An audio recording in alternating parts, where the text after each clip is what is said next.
كلمة صاحب الحفل الأستاذ محمود عبد السلام بكار، فليتفضل مشكورا مأجورا إن شاء الله تعالى. معلش، هو قبل بس الأستاذ محمود عبد السلام بكار ده والدي، فهو أنا كنت هقول الكلام ده عليه إن شاء الله في الآخر خالص لما أخي الدكتور أبو بكر يديني الكلمة، بس هو أنا لازم أقدم والدي وأقول إن أنا يعني لو لأحد علي منه بعد الله سبحانه وتعالى فأول من سأبدأ به والدي والدتي، يعني لولا هما مش بس ما كنتش تزوجت، لولا هما لم أكن لأصنع شيئا. واعتقد ان هو ستر الله سبحانه وتعالى علينا لا يستديم إلا برضا والدي ورضا والدتي، فربنا سبحانه وتعالى يبارك فيهما ويجزيهما خيرا. الآن مع كلمة والد العريس، هو العريس. بسم الله الرحمن الرحيم، الحمد لله والصلاة والسلام على رسول الله. اسمحوا لي يعني أتكلم عن اللحظة الصعبة اللي أنا فيها.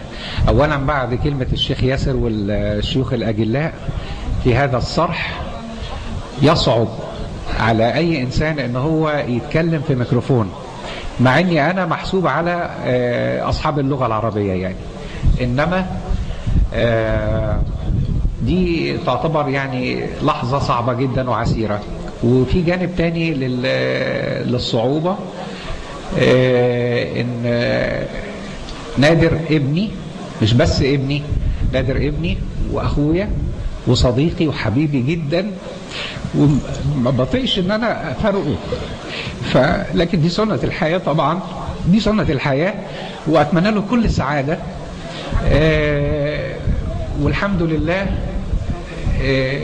انا في نعمة كبيرة كبيرة جدا، ان انا ساهمت، شاعر ان انا ساهمت في بناء هذه الشخصية. مش عايز اشكر في نادر عشان هو ابني، لكن اعتقد كلكم عارفين وزن الشخصية دي، ومش هطول عليكم، بس بقول لنادر بعد ما ببارك له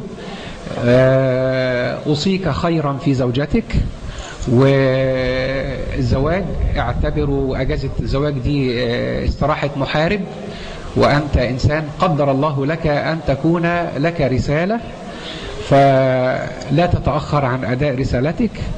البلد كلها ولا أبالغ كلها تنتظر من نادر بكار الكثير والكثير والكثير لخدمة الدعوة أولا، وخدمة الشباب، وخدمة الإسلام، والله يعينك، وأرجو من الله أن يرزقك الإخلاص ويرزقنا جميعا الإخلاص، وأتمنى للجميع الفرحة، وأشكر كل من شرفنا وتكرم بالحضور، والسلام عليكم ورحمة الله وبركاته.